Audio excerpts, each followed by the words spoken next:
In this video, I'm going to go over software development from a bird's eye view, just to give you some context on what a career in software engineering might look like. So I'm going to explain how software applications work in a nutshell, how they work from the user's perspective on the internet, and then the process that software developers go through to actually build these software applications, and then some more concepts and ideas to kind of give you an idea of what goes through a software developer's mind when building these applications and kind of like what they do on a day-to-day basis and the kind of thinking that goes into building software. Because a software developer is ultimately someone who develops software engineer, someone who engineers software. So we build software. I have a video that goes into a bit more detail on this. You can click the link in the description to watch that video, but that's full stack development in a nutshell. Okay, so let's go to my computer. I'm gonna kind of draw out what this looks like on the internet when you're using these applications. So you have a user and you're using the Chrome browser to go to websites and look at web applications, right? So when you enter in the URL in the browser, then it's gonna send a request to the server. There's gonna be server back here, and basically this server is going to respond with the front end code. So that includes the HTML, the CSS, and the JavaScript. The browser is then going to run this code locally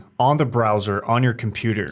The difference between, web application versus like a desktop app or a mobile application is that mobile application is running on your phone. A desktop application is it's not running on your browser. It's running on some application that you can open up from your desktop on your computer. But basically they're all very similar. And so with here, the most common type of software development work is often it's going to be a web application where the front end code is going to be hosted on the browser on the user's computer. So this front end app that's running on your browser will request data from the backend, and then that backend app will return with data, and then your browser, or basically the front end app that's running on your browser, will display that data and also provide buttons so that way the user can delete data, add data to the database. And then of course, there's maybe even another database that actually stores the data. This backend is gonna do the logic, it's gonna get the data from the database, and it might do more logic with it, and then it's finally gonna return that data to the front end code that's running on your browser on the computer. So this is kind of how it works in a nutshell when it comes to web applications and how they work from the user's perspective when you're using it on your computer. That should give you some context. So let me actually show you what this looks like in the browsers. Let's go to google.com. I'm gonna open Chrome DevTools. If we look at the network tab and I refresh the screen, these are requests being made. So those arrows that I drew, that's basically all of these requests. So this is sending a request to some server, and then it's gonna respond with data. So here's a request where the response, it looks like it's responding with JavaScript, which also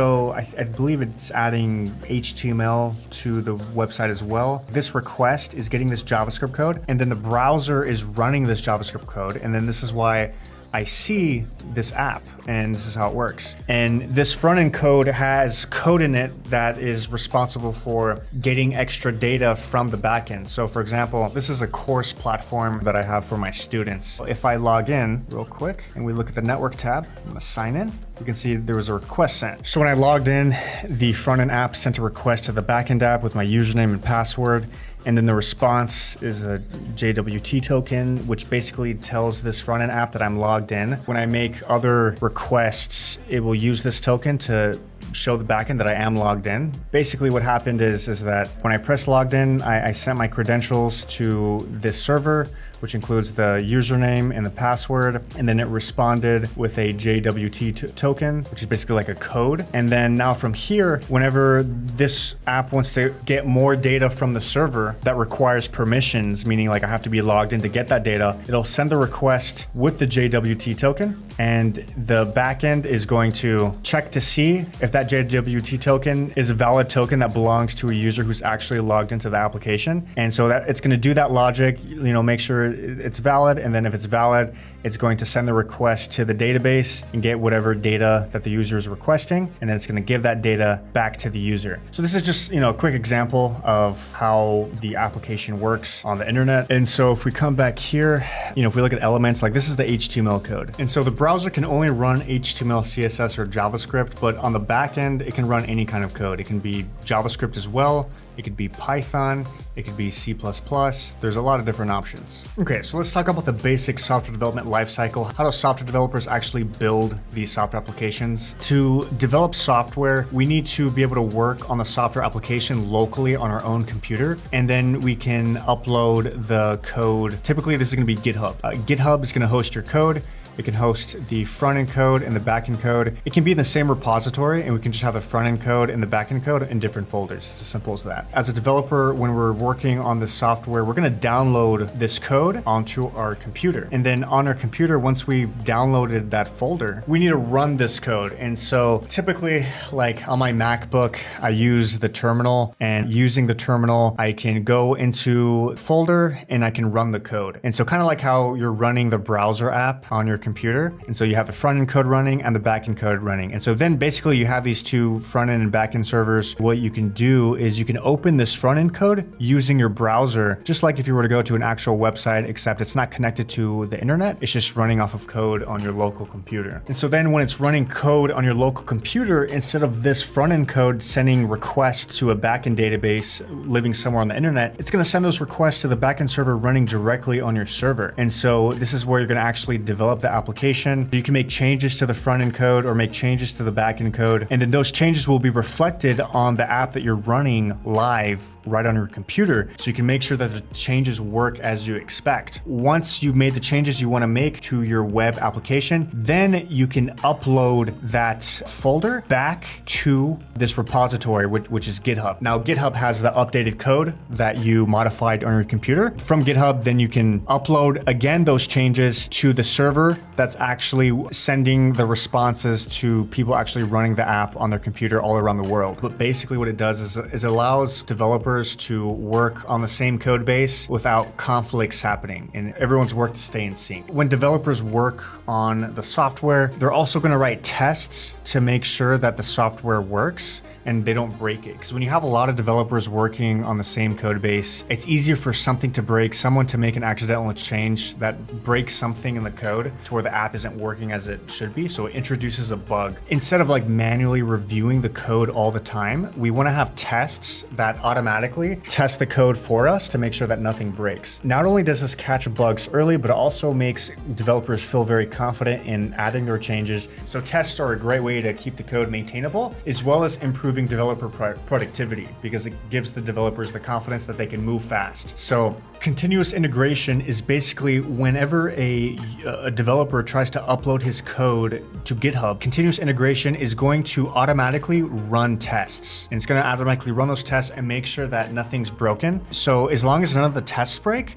that code can be merged into the main code that everyone is downloading from and the code that's going into the internet for other people to use, so it's in production. And then from there, continuous deployment. If it's merged into the main code, then we can automatically deploy that code into the server that is giving the responses to any people that are using it from their browser anywhere in the world. And so that's continuous integration and continuous deployment. This is to ensure safety of the application, to make sure that nothing breaks in an automated way. These are just some other concepts when it comes to the software development lifecycle. So like we got front-end development, which is the code running on the browser, and then we got back-end code, which is code that's running on a server. And then there's also DevOps, which is another category of software development, which deals with deploying the application to the server where it's live on the internet, making sure that it's running properly in production. And so to make sure that the code that runs on the developer's computer, it runs exactly the same way on the internet as well. We could use something called Docker, and Docker is basically a containerization app, and that basically creates like a new container. And so you can run your code on your computer in this container instead to make sure it works. And then instead of just deploying the raw code to the cloud and trying to configure the environment to run this code, we can just put it in a Docker container, upload that Docker container to the backend server, and then that backend server will also run the code in that same Docker container and And that it's a classic problem where, the joke is like, oh, it works on my computer, but it doesn't work on anyone else's computer. So this kind of fixes that. All right, so I've been very high level. I wanted to provide some relevant details when it comes to the profession of software development and the kinds of things you need to work on. Most of the time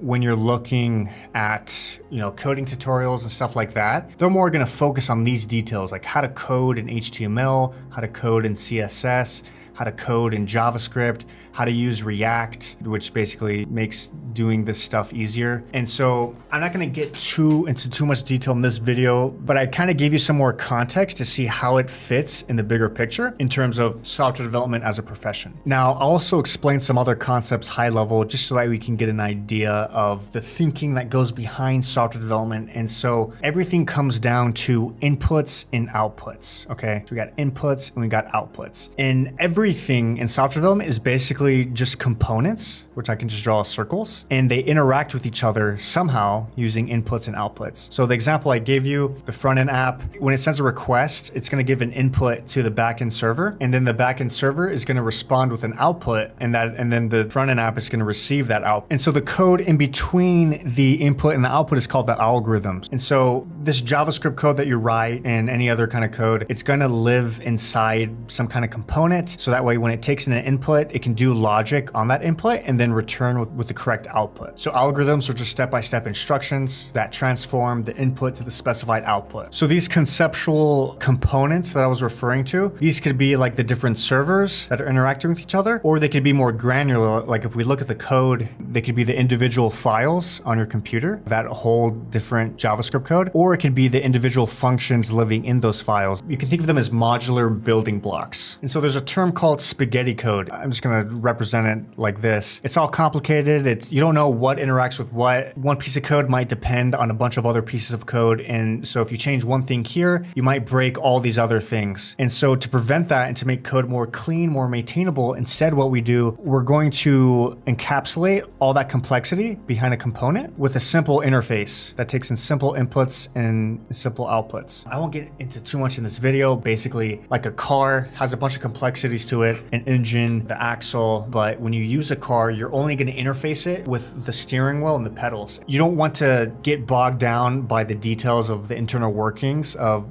certain parts of your code. So when it comes to writing good code and creating good software, it really comes down to organizing code in a way that separates the concerns in a way that's modular. And you want to build the application with loosely coupled building blocks. I find it very satisfying. It's kind of like when you clean your room, except better, I think. But a messy room is obviously stressful. You don't know where things are. A clean room, you know where things are. It's more satisfying. And that's what happens when you're writing code. And not even just code, even the system, the software development system, like the server, the front and the back end, the database, all that. And so making software that is maintainable really comes down to that, because when you start building more and more software in the same code base, the complexity can start to increase a lot. And then it gets hard for anyone to add any more changes to that code base. So that's where things like solid, those are some coding principles. That's where that comes in. It's also why tests are very important to keeping the code base maintainable. Basically, we can treat a lot of the components as a black box, meaning we don't know what goes inside. And as long as the inputs and outputs are correct, the application is still working as expected. And then when you're developing software, you should be really good at debugging, because whenever you write code, rarely is everything going to work on the first try. And you need to be able to understand how the system works, how the code is running, how it's interacting with other components, so that way you can debug it, meaning you can find the source of the bug. You do this process of like trying to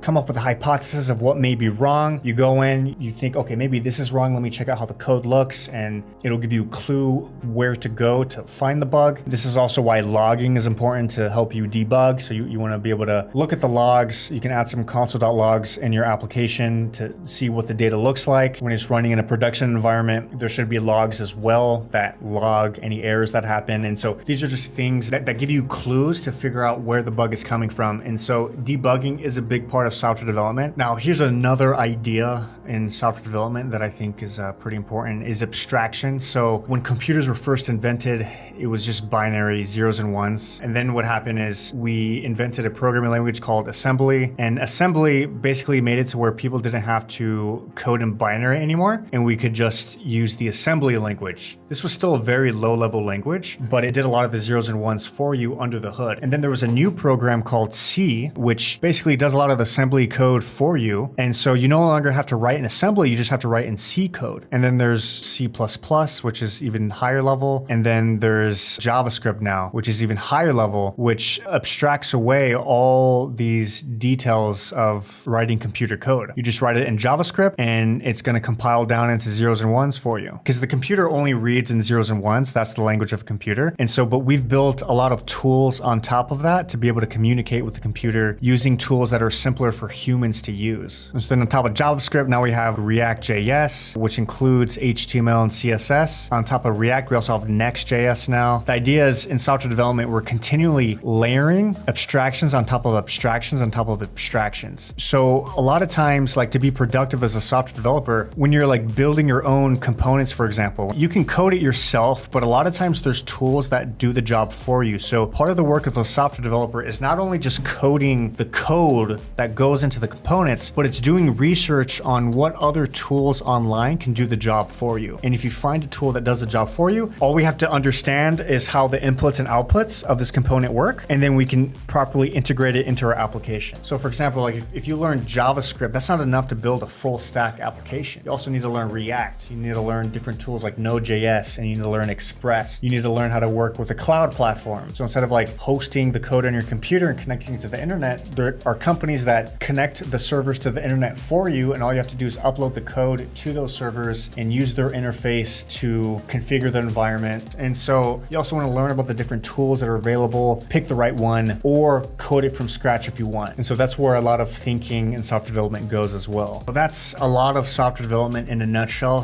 So like if you think of like, what do we actually do? What goes through our mind? These are a lot of the things that take up the headspace of a software developer working on the job. And so hopefully that gives you some more context. And so if you wanted to learn all this stuff on your own, you could. There's online courses that teach all this stuff. I would not recommend that though. I would recommend getting thrown into a real world project where you're working in a real code base, and that's going to give you exposure to all these different elements way faster across the full stack. Like for example, with my program, I offer an apprenticeship for any students that join my program. They get to work on my software company, they get to contribute code, work across the full software development lifecycle, and develop all these skills.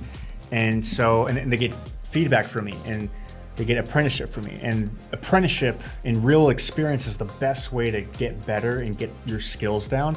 And this experience is gonna make it way easier to get interviews as well. So if you're an aspiring software engineer and you wanna do this fast and you wanna get actually good at software development and really develop your skill set, then I do recommend clicking the link in the description, book a call with me, and we can see if you're a good fit and if I can help you. And if you are, then cool, we can get you started.